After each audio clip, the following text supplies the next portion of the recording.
Hey everyone, welcome back to the channel. Today I'll be showing you a opening that I used to, use when I was a beginner at chess, and it got me like completely beginner to like 1500. I'm not kidding, and it's not really like a beginner's thing.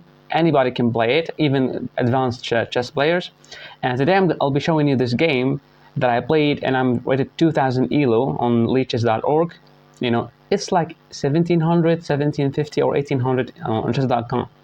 Okay, and this opening, I know that it breaks a lot of chess principles, a lot of opening principles, but I don't care.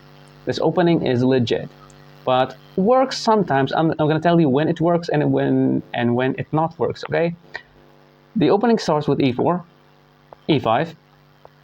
If he played e5, then you can go for it. If he goes for the Sicilian, I'll make another video about that. But let's go like e4, e5, the most common responses. And you don't develop your knight, you don't develop your bishop, you don't develop the other knight, you don't go for any kind of gambit or anything. You play queen to f3. And I know that you might be thinking, am I an idiot? Am I going for the scholar's mate at 2000 elo rating? I'm not going for the scholar's mate. I'm going for fast development of the pieces, getting the powerful pieces here, getting the bishop here, getting the queen attacking here, getting the knight here, trying to push the pawns, controlling the center. This is what I want to do. Okay? But my opponent went knight to c6. So far, so good. There's no attack on my queen or the central pawn, so I'm just going to go bishop to c4, developing the piece, adding more pressure on this pawn. Okay? He went here, d6, and I decided to go c3. And my idea behind c3 is I want to push d4, and when you take me, I'm going to take back with the pawn. I'm going to have great center. The bishop is really strong. You cannot attack it. Therefore, the opening is very nice for me. Now he went bishop to e7. I decided to push, takes, and now he castled. And after that, I played h3.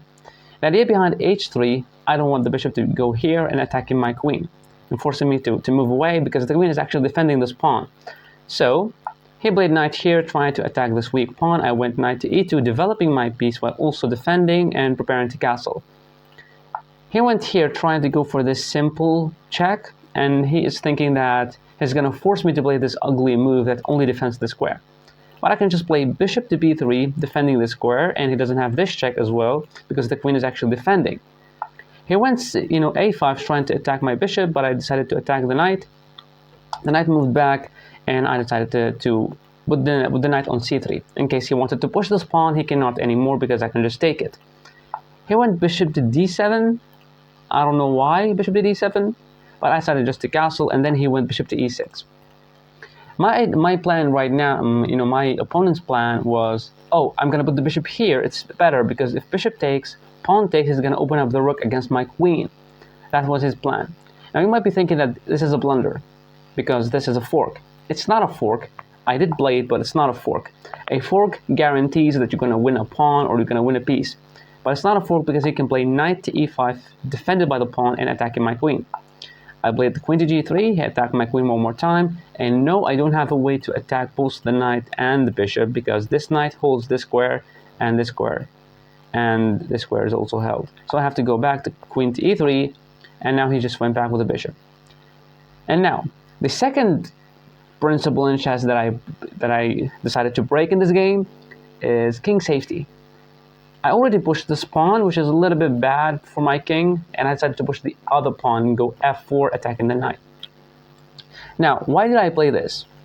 If there was no bishop here, if there was like the queen here, then maybe the queen is capable of getting in and adding some trouble with the bishop and stuff. So it's not really a good move. But since the bishop is here, the queen cannot really get into the game, the rook cannot really participate in the game because of this pawn, so his high value pieces are still on the 8th rank, so I'm not really worried about getting my king a little bit unsafe or something. So I decided to push f4, attacking the knight. The knight went back, because this is the only square for the knight. And then I decided to push the other knight away. This is the only square for the knight, so he went back. I decided to attack the knight one more time, and if you went here, now I have queen to f3. You cannot defend the knight. with the pawn because the knight is already there. You're gonna lose your piece. Therefore, the only move is to go back. And here I decided to push this pawn, which is an inaccuracy. My idea was after he takes and I take, he doesn't have bishop takes because the queen can take, and when queen takes, there's bishop defending, so I'm not losing a pawn or anything. So when he takes and I take back, I'm gonna have really strong pawns in the center, defended by the bishop and the knight, so it's really nice. And he went here with the bishop, trying, because he knew that I wanted to, you know, push the pawn even further and get his bishop stuck. He went here trying, you know, to at least control some squares, but I decided to play knight to d4, attacking the bishop, forcing the bishop back. Then I decided to close the entire position on my opponent. He played this because actually if he takes, I go knight takes, bishop takes, because this is a fork, so you have to take me. So bishop takes, pawn takes. The pawn is really strong, defended by the bishop, and there's no way for you gonna remove this pawn from here. It's gonna be very annoying in the future. So he decided just to push here and try to make some room for his king and stuff. But I decided to attack the knight. The knight cannot go here because, as I told you, it's going to be trapped soon. So the knight went here, a more active square in the center, which is really nice. And here I didn't like the fact that he's gonna take and open up stuff, so I decided to push. And my idea here, when he takes, I take, knight takes, I can go queen here, attacking the knight. When the knight moves somewhere else, I have bishop here. If you push, you're gonna lose the rook. If you did not push, you're gonna get checkmated soon. This is my idea, and also I'm gonna get the bishop here. Very, very strong attack.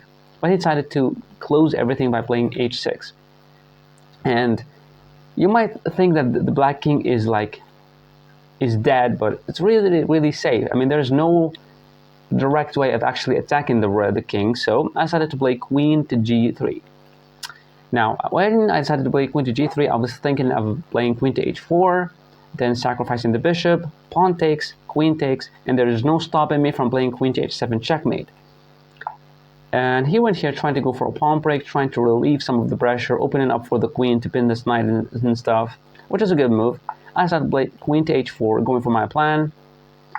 And here, he actually noticed that if bishop takes, pawn takes, queen takes, there's no stopping me from giving this checkmate whatsoever. You can't do anything.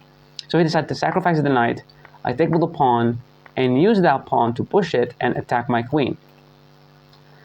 I played queen to h5 because I still wanted to play this bishop sacrifice so bad, because when you take, there's still checkmate. You cannot really stop it unless you went here with a pawn, which is gonna lose the, you know, it's gonna be very, very bad for my opponent.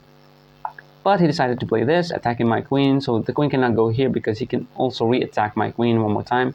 So I stopped there, queen to f3, and now he went queen to b6, pinning the knight to the king, attacking the bishop as well. So if I move the knight, I cannot really move the knight because it's pinned. But I decided to play bishop to e3, defending the knight, and also attacking the queen, maybe some kind of attacks on the queen. He decided to attack my knight. I went knight takes f5. My idea here, even if you take my bishop, I'm going to take your bishop with check. So we're not really losing anything. He decided to defend the bishop, but I decided to take, and here what I calculated after this exchange, I'm just going to sacrifice the bishop. When you take, queen takes, and this is just crazy. Everything is hanging in this bishop. This bishop is hanging, this bishop is hanging, this soon will be hanging after I take here. And he decided to give me this check with the queen. So I decided to block with rook to f2. My idea, if any rooks like trying to double up here or trying to defend this square, I can just double up and sacrifice the queen and get checkmate with the rook. So he decided to sacrifice the bishop because he's trying to relieve some of the pressure here. It's not really, I mean, it's really losing. It's like 5.4. And here I decided to take this pawn, because if he takes with the rook or with the king, I'm gonna go take with the queen here, attacking the bishop and adding some trouble. He decided here to play knight takes d5, attacking the knight, and I didn't like the idea of taking here because now, as you can see here, after this take, this bishop is hanging, this knight is hanging, this bishop is hanging, this bishop is hanging, this pawn is hanging, everything is hanging in this position. It's crazy. But it's for my own advantage because I am the one who is attacking, not him. So he decided to take here, and I didn't like the fact that I'm going to take here, then he's going to take my bishop, with the pawn, or he's going to take this bishop. So I decided just to take bishop takes c4. Because if you move the knight anywhere, I'm just going to take you like this, taking this bishop. If you take here, I'm going to take your bishop first. You take back with the rook, and I take the knight. So everything will be safe. I'm not going to lose any piece. Here, I decided to take my bishop, and I decided to take with the knight attacking the queen. And here he went rook takes g6. Now, I didn't like the fact of going into the position because there's going to be some stuff. I don't know. So I decided to go king to h2, going for like the safest square for my king. He went queen there, queen to d8. And here I just went rook to e1. My idea is very simple here. Rook takes e6. If you take, there's going to be a check. You cannot defend your rook by playing here because the rook's actually defending, and I'm going to take your rook. This is my entire plan. But then he decided to take my knight. I take with the bishop. The king moved there. I give queen to h5 check. The king moved to g7, and rook to f7 checkmate. This is the craziest game I ever played. This opening, I used to use it like the Napoleon attack when I was like beginner at chess, because it is really beautiful. I mean, it's not really like, I know that they say when you get the queen out first, it's really bad, but there is no immediate threat to the queen, unless I'm gonna give you this, if you're gonna try to use this opening. When he plays here, knight to c6, really important not to allow knight to d4, okay? Really important, because this move attacks the queen and attacks the pawn. Now the queen has to play defense and play go back, and it's going to be very bad. Therefore, whenever he moves this knight, you play c3. Okay, whenever he plays, you move c3, get the knight out, and now you go for the center. This is your plan. And the entire idea of this opening, when you're getting out with the queen, getting out with the bishop, you go here, you go there, you take the center, you develop your pieces, you develop your knight, you get the bishop out, your castle, connecting the rooks. This is just perfect. Perfect opening. You cannot really punish it. This, though, does not work against the Sicilian defense, because the Sicilian defense go e4, c5, and when you play queen here, he does have knight to c6, and when you play bishop here, he does have knight to e5, forking the bishop and the queen and attacking the check, defending the checkmate. So against the Sicilian defense, it does not work. It works when you play e4, e5, that's it. Because now the knight cannot play here when the bishop is there, forking two pieces. Okay, this is the entire difference between the Sicilian and the e4, e5 symmetrical. Okay, and I just went for developing the pieces, and I just wanted to take control of the center, which I did, by the way. I decided to go for a passive setup, and I decided to play this, not allowing this, because really, look, the most important thing in this opening as well, when he moves this pawn, and when the knight is there, he is 100% thinking of this move, bishop to g4. Because if the knight was here, it's not really much of a problem, going and pinning the knight. But the queen here, he can go and attack my queen and forcing me away, and I have to defend this pawn. It's going to be a little bit ugly. This is why it's important to play h3, stopping him from playing this. And here, you just develop your knight there anyway, controlling the center, defending the center, everything is yours. You develop the other knight, you get the bishop out, or here, you castle this way. Amazing stuff. And I'm just gonna show you the accuracy of this game, not to show you like, oh, this opening sucks. Everybody says like you don't get out with the queen too early, but it doesn't. It's not really risky opening, because I'm gonna show you the accuracy. The accuracy here, this is me. My accuracy is 95%. So it's not really a blunder to get out with the queen too early. Yeah, it's not a blunder. All you need to do is just don't blunder pieces or blunder squares. For example, when I told you here against show you that again, against the Sicilian, when you go e4 and he goes c5, this might be a blunder to get the bishop there, because now your attacking pieces are gonna get forked and you're gonna lose one of them. So it's not really good. Other than that, you're not really blundering anything. You're just developing your pieces. You're taking control of the center. You're developing everything. Literally, look at this. The bishop is controlling some squares. The knights are really strong. The bishop is gonna get out. I'm gonna castle soon. Very, very nice. This is the entire idea. 95% accuracy, and my opponent actually played with an 89% accuracy. He did one blunder, and this blunder was actually like after we moved like a lot, like the 38 move. So it's not really that he blundered in the opening or I did blunder in the opening. We did play the opening very, very nice. But then he just blundered this because there was a faster checkmate and stuff I was supposed to take with the queen. But anyway, if you like to play this opening, Napoleon attack, it's one of the most beautiful. I'm just going to show you this. Where was the... Here. Wait. Look at that. Look at my opponent's pieces are suffocating. Look at these. All these high value pieces are stuck there on the 8th rank. So it's really bad and really powerful for my opening attacking, style. And my opponent cannot do anything. And the only way to actually get out of it actually by sacrificing some pieces and stuff. So it's really risky opening to play against with black. And playing with white, just develop your pieces. I mean, this is the most important thing. Develop the pieces, push your pawns, attacking your opponent, because this is what I like to do. I always like to play attacking chess. And as you can see, no blunders, only one mistake, which is not even in the opening. It's like this because now he can take and cause some trouble with the bishop and stuff. And the one inaccuracy that I've made was this, because my idea here to go there and to add pressure on this pawn. But there was a fastest way to do that, a faster way, by playing queen to e2. And queen to e2, you're going to put the here, and when he takes this, as he played in the game, you can take with the queen and then sacrifice the bishop. He cannot really take you because it's pinned. This is why it's more accurate to go here. But these are the two mistakes that I've made in this opening. So, if you like it, remember e4. When he plays e5, then you can play queen to f3. Don't play this. Okay. There are other variations of this attack: e4, e5. Don't move your queen here, thinking that, oh, he's gonna play this. No person in this world is gonna play g6 against you and just lose the rook. Nobody will ever do that. So, get your queen here, get the bishop out, control the center by playing c3, d4, takes, put the knight here, put the other knight there, get the bishop out, castle, and in the opening, you're doing fine. Even though it gives a slight advantage for black, but we don't really care. Even if it's -1, your opponent can still play and fight, okay? Because we're not playing at the master level. We are just a bunch of amateurs, advanced chess players, so there is room for mistakes and blunders.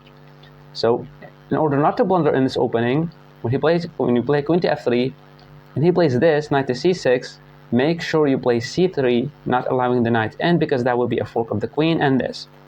When you play this one, you don't play it against the Sicilian defense, because once you get the bishop out and the knight is here, you can go for this fork, attacking your bishop and the queen and defending the checkmate. So don't play it against the Sicilian. Always look out for this move, and always look out for knight here and the pawn here and the bishop there. So always play h3 when you have the chance to not allow your opponent to play bishop to g4, attacking your queen. This is what you have to follow to play this opening. It's really simple, really nice, and as you can see, my opponent got demolished with the opening because all his pieces are at the 8th rank, and he lost this game. So, if you want to use it, go ahead and tell me, or show me your game if you played any game like this with getting out with the queen and stuff. But don't go for the scholar's mate, okay? I'm not going for the scholar's mate, actually. I know that this is called the scholar's mate or anything, but I'm not going for it because I know my opponent's not going to fall for it, okay? Many beginners do actually play this opening, but they're only relying on the opponent blundering this pawn. But I don't care. I know my opponent's not going to blunder that pawn, therefore I'm just going to develop my pieces, take control of the center, and continue the game with the bishop and the queen being here instead of the knight being here.